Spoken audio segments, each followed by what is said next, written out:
want you to just take a second and imagine a world where every single cultural narrative you have ever been taught, Right. like everything you've absorbed about privilege or about power and, about what it actually means to be a virtuous person. Yeah. Imagine all of that is not just slightly off base, but is actually a deliberate, calculated inversion of reality. Oh, wow, yeah. That's a heavy thought. It is, right?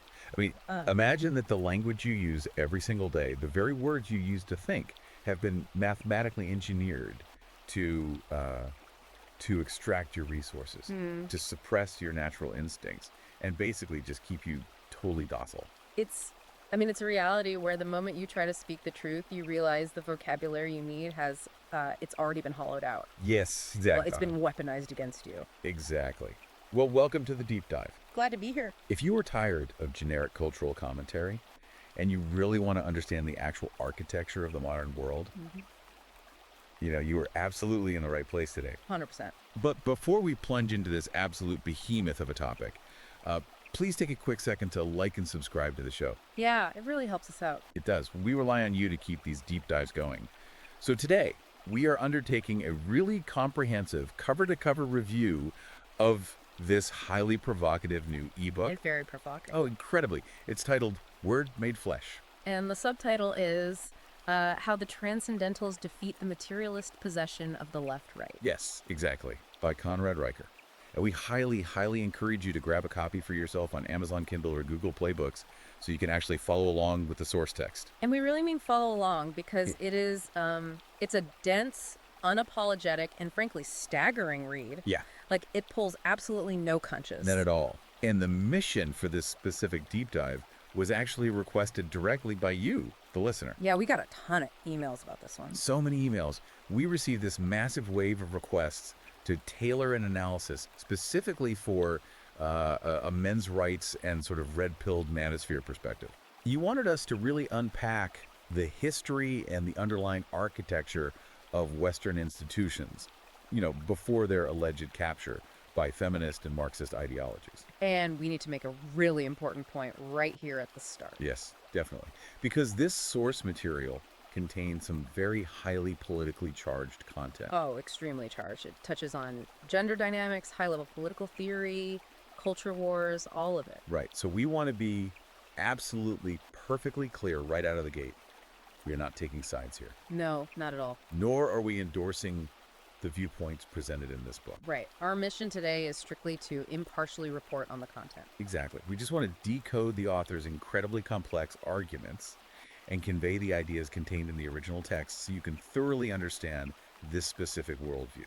And setting that stage is just crucial because of what Riker is actually attempting to do here. Yeah, what is he doing? Because it's not a normal book. No, it's not just a standard piece of political commentary complaining about, modern trends. Right. Riker explicitly frames this text as an exorcism manual. An exorcism manual. That is intense. That is his exact term, yeah. He weaves together high-level metaphysics, ancient theology, and really intense etymological analysis. Like studying the roots of words, right? Exactly. To argue that modern society hasn't just drifted politically, he claims it has literally been colonized by what he calls a materialist possession. Okay. And the ultimate thesis is that men must rebuild this internal empire in order to survive the colonization. Okay, wow. Let's unpack this from the ground up. Because before we can even begin to look at the solutions or the exorcism or this internal empire that he proposes, we have to map out the problem. Right. How he diagnoses the issue. Exactly. How does he define the problem confronting modern men? Because he uses this term constantly throughout the first third of the book, the gynocentric matrix. Yes, the gynocentric matrix. What exactly is the architecture of this matrix according to the text? Well, according to Riker, the entire modern concept of an oppressive patriarchy is basically a lie. A lie. Yeah, the idea that men have set up a system exclusively for their own benefit at the expense of women, he says that's a massive linguistic illusion. Interesting. Borrowing a concept from theoretical physics and philosophy, he actually calls it a syntactic distortion. Syntactic distortion. So he's saying the language is literally twisting reality. Exactly. Riker argues that if you strip away the media narratives and, you look strictly at the actual flow of resources, Right. Follow the money. follow the money, follow the legal privileges, the institutional protections. If you look at all that, we do not live in a patriarchy at all. So what do we live in? We live in a system meticulously designed to cater to and protect the feminine imperative. Okay. He argues that the narrative of a patriarchy is a deliberate inversion. It's a system where the primary beneficiaries of civilization are being reframed as its victims. Oh, wow. And he traces the philosophical roots of this observation quite far back, right? Like, this isn't just some modern internet grievance from a Reddit board. No, not at all. He brings up Arthur Schopenhauer. Right. The philosopher. Yes, he relies really heavily on Schopenhauer's 1851 essay on women. 1851. That is way before modern feminism. On before. And Riker points out that Schopenhauer argued that the female cognitive architecture inherently prioritizes the survival of the species. Right. It prioritizes survival and resource acquisition way over abstract truth. I see. Schopenhauer claimed that nature compensates for physical weakness by instilling a natural dissimulation, or basically a biological cunning. Wait, let me stop you there because I can just hear the listener's skepticism already. Yeah, it's a big leap. It is. Riker is taking a biological observation from a 19th century German philosopher and trying to map it onto modern structural civilizational architecture. I know, it sounds crazy at first. Isn't that a massive leap? Like, how does he justify moving from some inherent biological cunning to claiming the entire society is a gynocentric matrix? He justifies it by looking at what happens when a biological imperative gets armed with state power. Right. Riker argues that our current society has taken this inherent drive for resource security and just weaponized it at a massive civilizational scale. Through the government, you mean? Yes, via the modern legal and political system. He argues that in a pure democracy, where comfort and safety are treated as the highest possible virtues, the system naturally bends. Bends toward what? It bends toward the demographic that demands the most security. Okay, that makes sense in a structural way. Yeah. And that brings us to the data he uses, because he doesn't just leave it in the realm of 1851 philosophy. No, he brings receipts. He does. He brings in hard, modern statistics to anchor the argument. For instance, he points directly to family courts. Yeah, the family court chapter is brutal. He notes that women initiate roughly 70 to 80% of divorces in the United States. And look at how he interprets that statistic, because that's the key. Right. Riker's argument is that this isn't primarily because of abuse or infidelity, which are, the traditional historical justifications for divorce. Yeah, the reasons people used to think divorces happen. Right. He argues that the divorce rate is that high today because the state practically guarantees resource extraction from the former husband. Through alimony and child support. Exactly. Alimony, asset division, child support. The state basically incentivizes it. He even points out cases of proven paternity fraud. Oh, yeah. Yeah. This is a huge point for him. He talks about cases where men are legally forced to pay for children that aren't biologically theirs. Which just sounds insane to most people. It does. But he points out it happens simply because the state prioritizes the financial security of the mother over objective biological truth. Over actual justice. Right. The state doesn't care about the truth. It cares about resource allocation. So in Riker's view, the state is essentially acting as a massive enforcement arm for this imperative. He actually goes so far as to call the state the ultimate beta provider. The ultimate beta provider. Wow. Yeah. If you look at the entire modern welfare state, Riker views it not as a charitable safety net like we're usually taught. He views it as a massive state-enforced wealth transfer mechanism. Because it takes money from male taxpayers. Exactly. It takes money from men who dominate the physically demanding wealth-generating sectors. Like construction, engineering, logistics, oil rigs. All of that. And it transfers it to female voters via subsidized programs, single motherhood support, and huge amounts of state employment. And he correlates this subsidization with a host of social pathologies. He really does. He argues that when the state replaces the father as the provider, the father is structurally, functionally exiled from the family unit. He just becomes a taxpayer. Just a wallet. Okay, so that is the gynocentric half of his diagnosis. But what about the materialist part? Right, because the book is subtitled Defeating the Materialist Possession. Yes. It seems like he's merging a sociological critique with a very deep philosophical one. So how do those two concepts actually link up? This is where Riker elevates his critique from just mere sociology to actual metaphysics. Okay, break that down for us. He argues that the political left basically operates on a doctrine of pure materialism. Meaning what, exactly? Meaning the philosophical idea that human beings are absolutely nothing more than meat automaton. Meat automaton. Right. Just biological robots. Exactly. We are accidental byproducts of blind evolutionary forces. We are essentially just particles colliding in a void. So no soul, no spirit? No soul, no objective moral order, and definitely no divine architect. He brings up that famous Carl Sagan quote in this section, doesn't he? Oh, yeah. We are made of star stuff. Right, and Sagan meant that to sound so poetic and awe-inspiring, But Riker frames that exact same concept as a bleak, horrific, deterministic nightmare. Because if we're just star stuff, If we're just biological machines programmed by evolution, then human life is totally stripped of any objective meaning. and how does that link to the gynocentric matrix? Well, here's the link. Riker argues that this materialist worldview is the perfect philosophical soil for a gynocentric culture to just take root and thrive. Because there's no higher purpose. Exactly. If there is no higher moral order, no transcendent truth that we are obligated to serve or die for, then reality just shrinks down Shrinks down to what? to nothing more than a power struggle for physical resources and emotional comfort. Ah, I see. And in a society that prioritizes comfort, safety, and the avoidance of emotional pain above absolutely everything else, the feminine imperative naturally becomes the supreme ruling value. Okay, I have to push back here. Or at least I need to raise the glaring historical question that naturally arises from this framing. Sure, what is it? If society is supposedly designed from the ground up to extract male labor and cater to women's comfort, how does Riker explain the historical reality that men have traditionally held the primary seats of political, economic, and structural power? The kings and CEOs. Right. I mean, all the presidents, the kings, the generals, they've overwhelmingly been men. Doesn't that prove the patriarchy theory? Like, men run everything. It's a fair question, and Riker actually anticipates that exact counterargument. And how does he address it? He addresses it through a macro-historical lens. He references the historian Julius Herschel, Okay.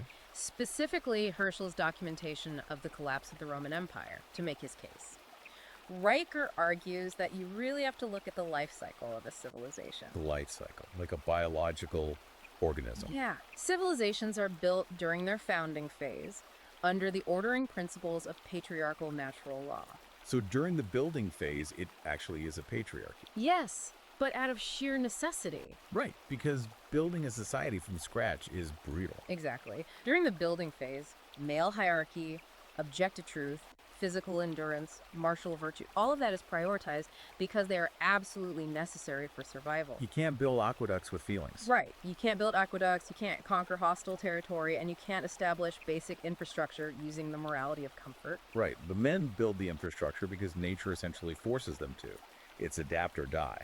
But Riker argues that as a civilization succeeds, as it reaches its absolute peak and naturally falls into decadence, When things get easy. when survival is no longer a daily struggle, and the aqueducts are already flowing with water, the laws and the culture begin to shift. They soften. They become feminized and gynocentric. He points out that Roman marriage laws shifted drastically late in the empire. Oh, really? How so? They moved from these strict patriarchal structures to granting women really extensive, no-fault divorce privileges. Wait, they had no-fault divorce in ancient Rome. Basically, yes. Late in the empire, they had massive property rights for women that effectively overrode male authority within the household. Right.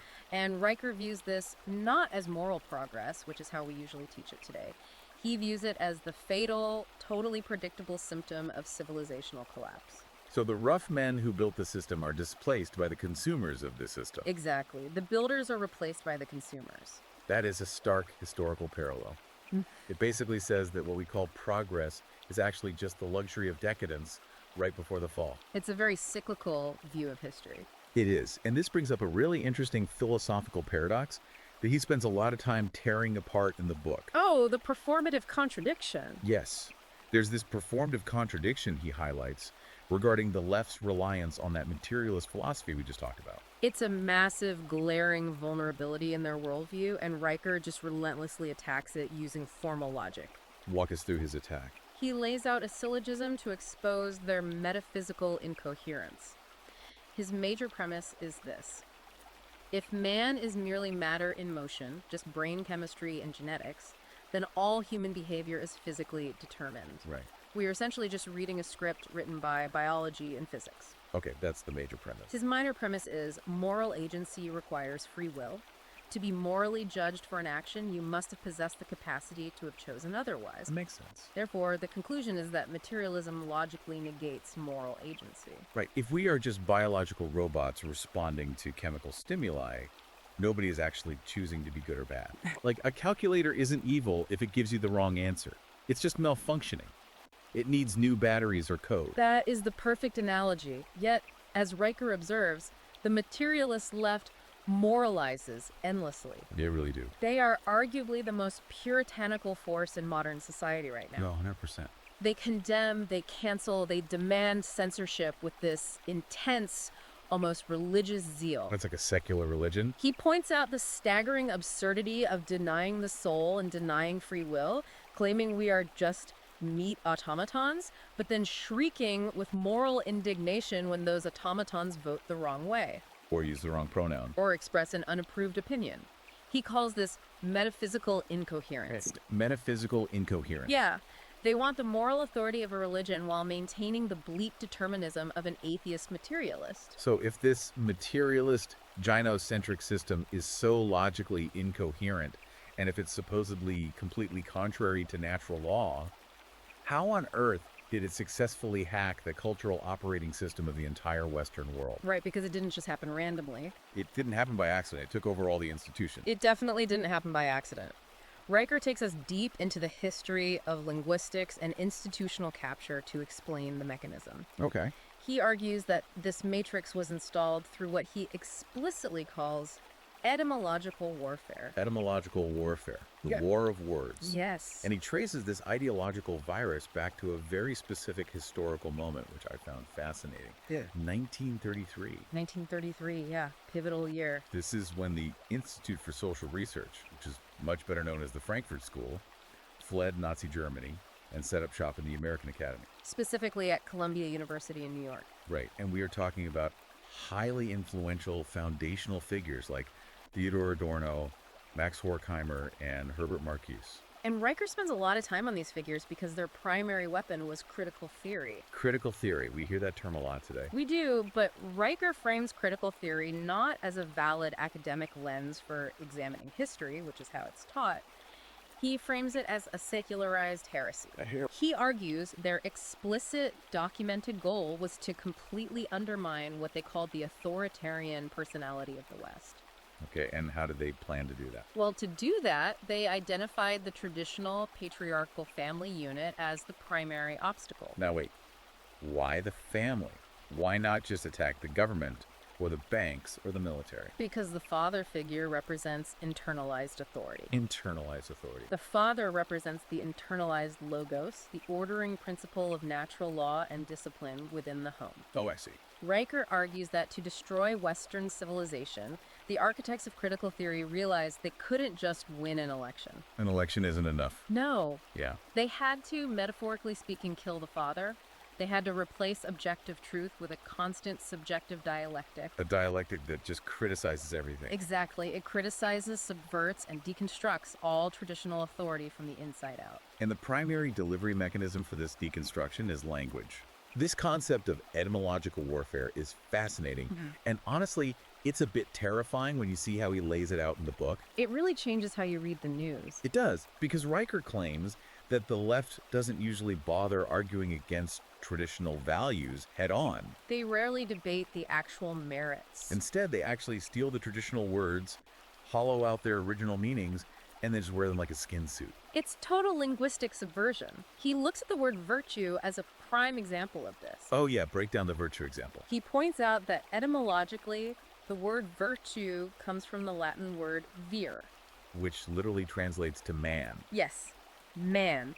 Originally, virtue was understood as manly excellence. Right. It meant courage, strength, fortitude, and the active capacity to impose order and basically defend civilization against chaos. So it's a very martial, active concept. Exactly. But Riker argues that through decades of linguistic infiltration in academia and media, the concept of virtue has been completely inverted. It means the opposite now. It has been stripped of its martial, masculine roots and repurposed to mean compliance. Compliance, harmlessness. And submission to progressive orthodoxy. The architects of this shift made men docile by convincing them that true virtue is actually just weakness and obedience. Right. I have to bring up the modern example he uses here, because I think this is where the theory just directly hits reality for the listener. Oh, the internet example. Yeah. He talks about the shift on the internet, from the word censorship to the phrase community guidelines. The psychological mechanism behind that shift is brilliant in a totally sinister way. It really is. Riker argues that censorship is a hard, masculine word. It carries all this historical weight. Right, you think of book burnings or dictators. It implies state violence, the violation of natural law, and the active suppression of the truth. And when a man hears the word censorship, his natural patriarchal instinct is to rebel against it. He wants to dig in his heels and defend the truth. But community guidelines. Community guidelines is a soft, feminine, therapeutic term. It sounds like a neighborhood potluck. Exactly. It masks the exact same suppression of speech, but it wraps it in the language of safety, inclusion, and maternal care. Wow. Riker calls it a linguistic anesthetic. A linguistic anesthetic? Yeah, it allows the corporate and state apparatus to silence political dissent while making the population feel like they're just being protected by a benevolent mother who wants everyone to play nicely. I have an analogy for this that might help the listener visualize what Riker is saying, because it's a lot to take in. Let's hear it. It feels like Riker is describing a civilizational Babel moment. Think of it like a computer virus, but a highly sophisticated next-generation one. Okay. A standard, dumb computer virus might just delete your files, and you'd notice immediately, right? Your screen goes black, you fight back, you call IT. Right, it's obvious. But this ideological malware, this etymological warfare, doesn't delete the files. It rewrites the fundamental syntax of the operating system's programming language. Well, that's good. It changes what the ones and zeros actually mean at the root level. And if you control the syntax, the user can't even perceive that there are errors happening. Because their very tool for perception is corrupted. Exactly. Their language is the thing that's corrupted. That is a phenomenal analogy, and it maps perfectly onto how Riker models the problem. Thanks. He argues that when you control the language, you control the syntax of the mind, you literally restrict what thoughts are capable of being formed. Which is horrifying. And this leads directly into his psychological analysis of what internet culture calls the NPC phenomenon. The non-player character. Right. Anyone who spent any time online knows the NPC meme. It's the gray-faced, blank-staring avatar that just repeats programmed dialogue trees. Current thing is bad. Support current thing. Exactly. But Riker takes this internet meme incredibly seriously. He elevates it. He treats it as a genuine metaphysical and psychological diagnosis of the modern condition. How so? Well, to explain how people become NPCs, he brings in Matthias Desmet's work on mass formation psychosis. Okay, I've heard of that. Or what Riker actually prefers to call the lemming mechanism. The lemming mechanism. Yeah. Riker argues that when the materialist worldview collapses a person's sense of objective meaning, when they truly believe they are just meat in a void, they are instantly flooded with free-floating anxiety. Because they have no anchor. The human mind cannot tolerate a vacuum of meaning. So, to cope with that existential terror, the masses attach this anxiety to a political movement. Or a social crusade. Where a charismatic leader, they enter a state of literal hypnotic entrancement. So when you are arguing with someone online, or even face-to-face at a coffee shop, and you encounter a deeply ideologically possessed person, Riker says you aren't actually debating a conscious mind. No, not at all. You are witnessing a glitching script running on corrupted software. That's the terrifying reality he proposes. He asserts that these ideologues aren't actually thinking. They aren't thinking. No, they're being thought by the ideological malware installed through the universities and the media. Being thought, wow. That is why, according to Riker, they respond to contradictory evidence not with logic or debate, but with pure, unadulterated rage. Oh, the emotional meltdown. The meltdowns, the demands for immediate censorship. When you introduce logic, you aren't just winning a debate. What are you doing? You are threatening to break the hypnotic spell that is keeping their existential dread at bay. You are forcing them to look at the void. You're pulling the plug on their matrix. Exactly. And they will fight you to the death to keep the plug in. That is an incredibly bleak diagnosis. So if a man realizes he is living in a corrupted linguistic matrix, surrounded by hypnotized NPCs who will try to destroy his career or his reputation if he speaks the truth. Which happens every day. It does. What on earth does he do? How does he fight back without just getting crushed by HR or the mob? This is where the book pivots. It goes from diagnosis to prescription. Finally, some solutions. Riker says that once you understand the operating system is compromised, you have to acquire intellectual weapons that exist outside that system. Weapons they can't touch. You need tools that the Frankfurt School couldn't corrupt. And he starts with what classical philosophy calls the transcendentals. The transcendentals. Yeah. The triad of truth, goodness, and beauty. Yes. And Riker insists that these are not subjective social constructs. They are just opinions. No, they aren't matters of personal preference or cultural relativism. In his metaphysical framework, truth, goodness, and beauty are objective structural features of reality itself. Like gravity. Exactly like gravity. They are embedded in the universe by the creative logos. And he draws a really sharp, aggressive contrast here between the classical definition of these terms and the modern progressive substitutes, doesn't he? Oh, massive contrast. Specifically, he spends a lot of time contrasting Aristotelian goodness with the modern concept of being nice. This might be one of the most practically applicable distinctions in the entire book. Break it down for us. Aristotle defined goodness in relation to a telos. That's a Greek word meaning purpose, design, or an ultimate end. A goal. Right. Goodness is an active, assertive force. It is the fulfillment of an object's nature. So like a good knife. A good knife is sharp because it fulfills its telos of cutting. Riker contrasts this active goodness with the modern gynocentric idol of the nice. The nice. The nice, he argues, has no telos, it has no objective goal, it is purely negative. Meaning it's defined entirely by what it avoids. Precisely. The nice is defined by avoiding offense, avoiding judgment, avoiding exclusion, and avoiding any assertion of absolute truth. It's just about making sure nobody feels bad. He calls it the morality of the herd. He states that you cannot build a cathedral or a civilization or even a functional family on the foundation of the nice. Because building requires making hard choices. Building inherently requires discrimination. You have to select the strong stone and reject the weak stone. Right. The morality of the nice forbids rejection, which means it only allows you to build a formless blob of inclusion. A blob. And he argues that is exactly what Western architecture, laws, and institutions have become. Formless, decaying blobs. He actually uses the abortion industry as the ultimate visceral example of this in the book. Yeah, that part is heavy. He calls it the sacrament of the nice society.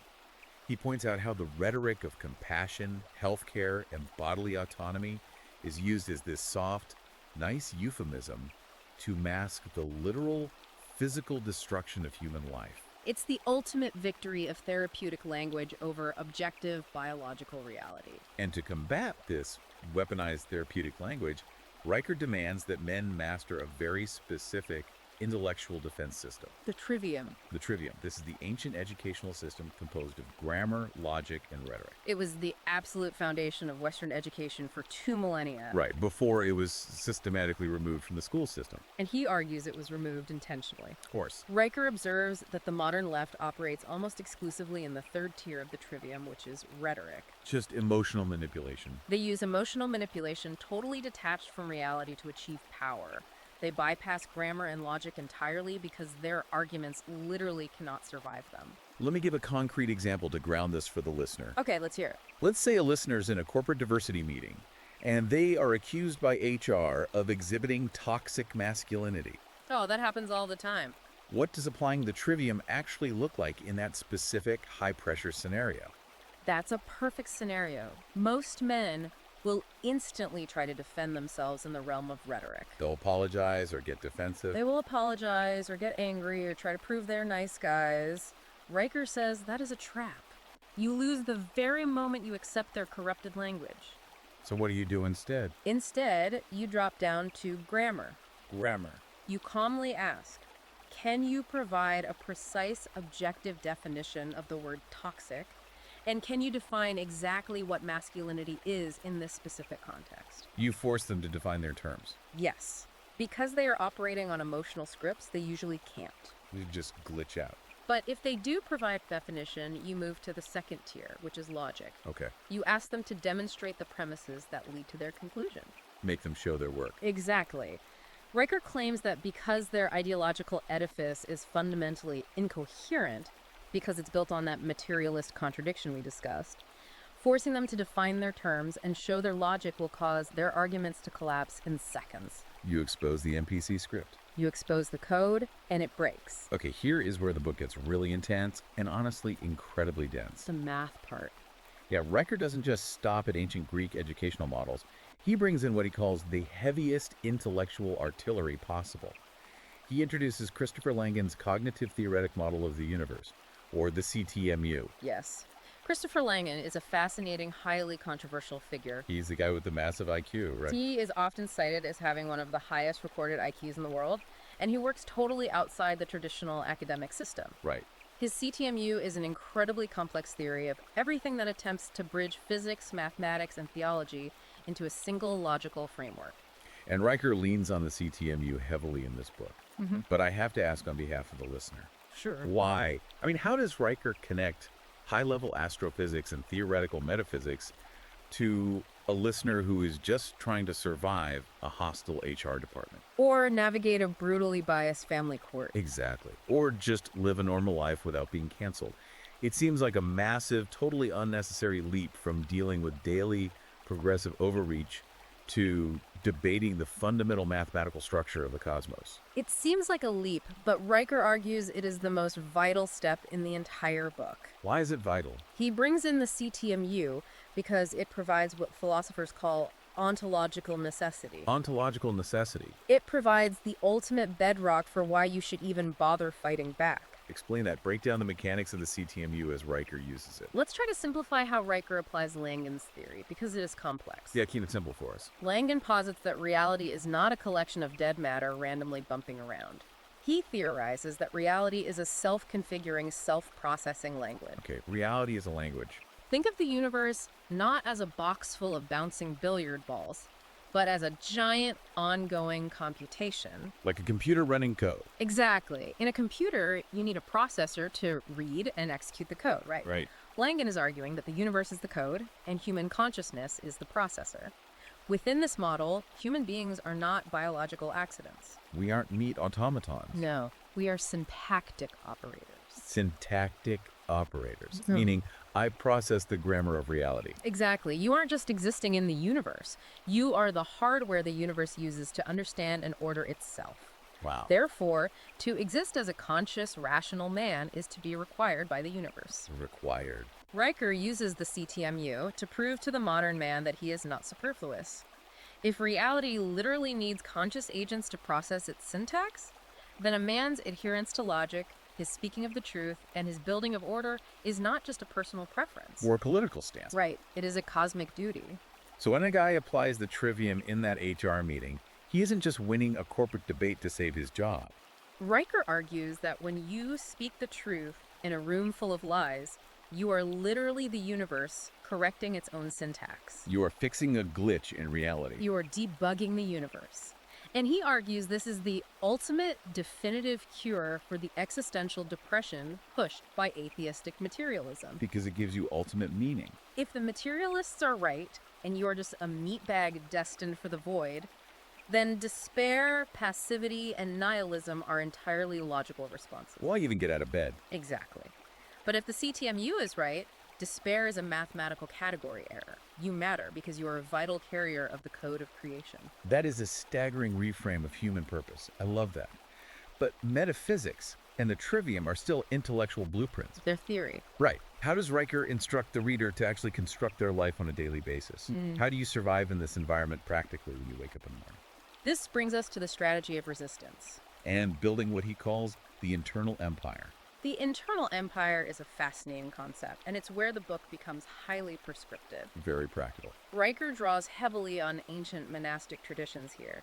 He specifically references St. Teresa of Avila's concept of the interior castle. And he spends a lot of time on the Desert Father, Anthony the Great. Yes. Anthony the Great is a profound historical example. For those who don't know, he fled the decadence of Alexandria in 270 AD. Just walked away into the desert. He went deep into the Egyptian desert, fought literal demons according to the historical texts, and built a single, isolated cell. But that cell changed history. It did.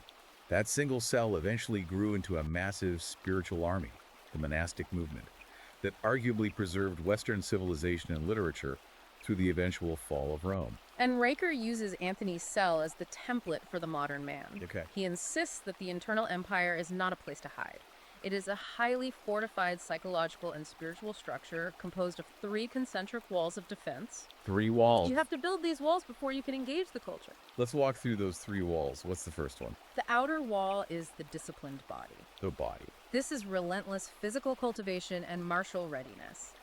Riker argues that your body is your interface with reality. Oh. If you are physically weak, your mind will naturally lean toward the morality of the nice, because you cannot defend yourself. You have to be nice if you can't fight. Exactly. Physical strength is the capacity to project your will into material reality. And the middle wall? The middle wall is the disciplined mind. This is the daily mastery of the trivium, logic, and deep reading that we just discussed. Protect against the mind viruses. This wall immunizes you against the cognitive weapons of ideological possession. It stops the etymological warfare from penetrating your psyche. And the innermost wall? The innermost wall, the core of the empire, is the disciplined spirit. The spirit. This is your unyielding connection to the transcendent and your submission to natural law. It anchors your sense of meaning far beyond the shifting, unstable sands of societal approval or corporate HR policies.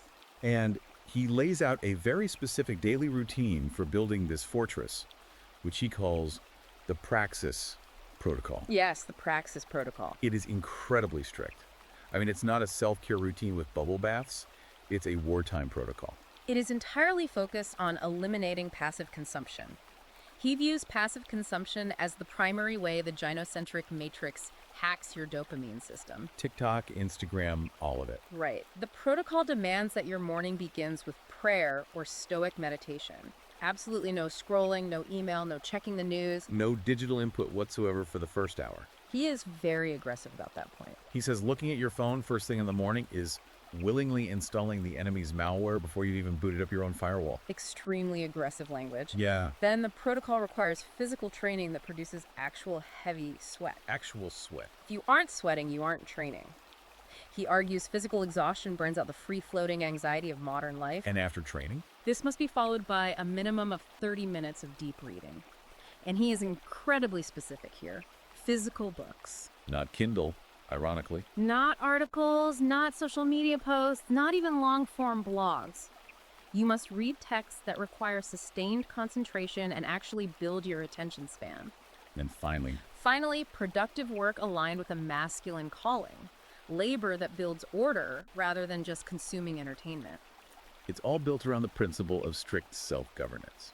He brings up historical figures like Marcus Aurelius and George Washington to illustrate why this is so critical. What's fascinating here is his critique of modern political systems through the lens of this self-governance. Walk us through that. Riker argues that historically in Western civilization, the right to wield external authority flowed exclusively from a man's demonstrated capacity for self-rule. Self-mastery. Marcus Aurelius could govern the entire Roman Empire because he could govern his own physical appetites and emotions through rigorous Stoic discipline. And then Washington.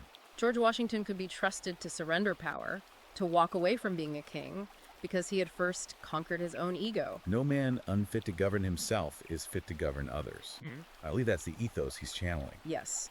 And Riker argues that modern democracy, combined with the gynocentric matrix, fundamentally inverts this natural law. How does it invert it? By handing a ballot or an HR complaint form or social media amplification to an emotionally undisciplined, ideologically possessed individual. You're giving power to the crazy people. The system grants profound structural power to the ungoverned. It actively elevates resentment, victimhood, and emotional fragility over competence and self-mastery. I want to introduce an analogy here, leaning on a term Riker uses a few times in the text.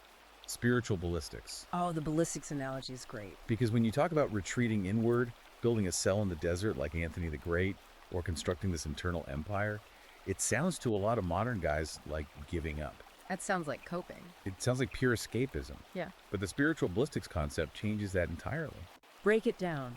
Think of how a firearm actually works. The brass casing of a bullet and the heavy forged steel barrel of a gun exist for one reason. To strictly, aggressively confine the gunpowder. Exactly. It limits the powder's ability to expand. But it does that so that when the spark hits, The energy doesn't just poof out harmlessly in all directions. It focuses it. The discipline of the barrel directs the energy forcefully, violently, and accurately at a specific target. Wow. The daily protocol, the trivium, the physical training, that is the steel barrel. Action in the real world is the bullet. That is a perfect visceral articulation of Riker's intent. He writes that without a target, without a tellus, the powder just explodes inside the chamber and destroys the weapon. It blows up in your hands. And that, he argues, is exactly how men succumb to nihilism, addiction, and the quiet despair of internet echo chambers. Because they have no target. They have energy, but no barrel and no target. The internal empire is not a permanent bomb shelter, it is a propellant charge. It is a forward operating base. So, if the internal empire is the propellant chamber, what is the ultimate target? Where is Riker pointing the barrel? This brings us to the final section. And perhaps the most intense section of the deep dive. The cosmic battle and confronting the demiurge state. This is where the book reaches its absolute theological climax. Riker elevates the conflict from a mere cultural war over tax policy and pronouns to a literal spiritual war. He introduces the demiurge. The ancient Gnostic concept of the demiurge. Yaldabaoth, the blind idiot god of the ancient Gnostics who, according to their mythology, created a flawed material prison to trap the divine sparks of light. Yes. Now, it's important to clarify that Riker doesn't adopt full Gnosticism. Right, he's not a heretic. He affirms the Orthodox Christian view that physical creation is fundamentally good.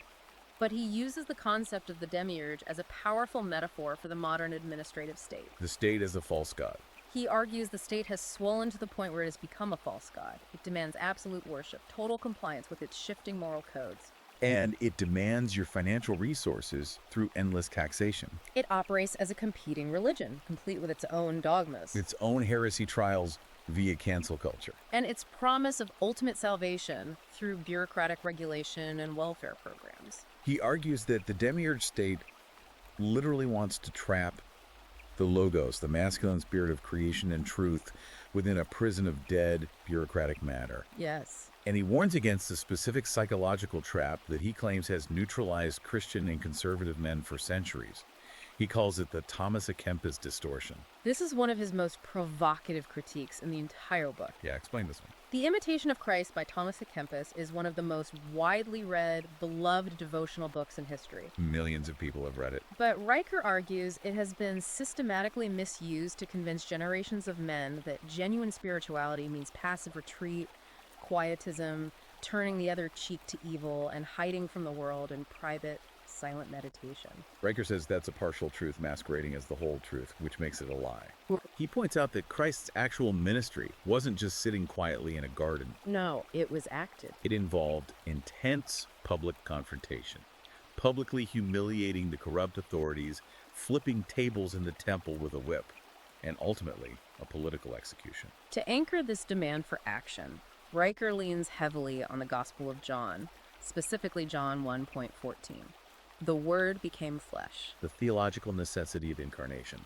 Riker argues that truth, logic, and the logos are utterly useless if they remain trapped in your head as abstract thoughts. They must be incarnated. They must be externalized and built into physical reality through your actions. He even brings in modern clinical psychology to prove this point, citing James Pennebaker's research at the University of Texas. Yes, Pennebaker's groundbreaking research on trauma, secret keeping, and physical expression. How does he use it? Riker uses this clinical data to show that subjects who suppress traumatic knowledge, who know something is wrong but refuse to speak it, show measurable immune system suppression and chronically elevated cortisol levels. So staying quiet actually hurts you physically.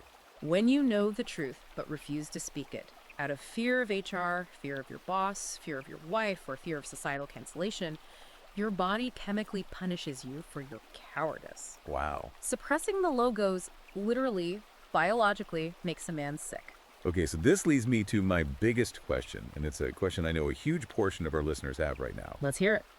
What does this all mean for the MGTOW community? Men going their own way. The guys who just opt out. Right.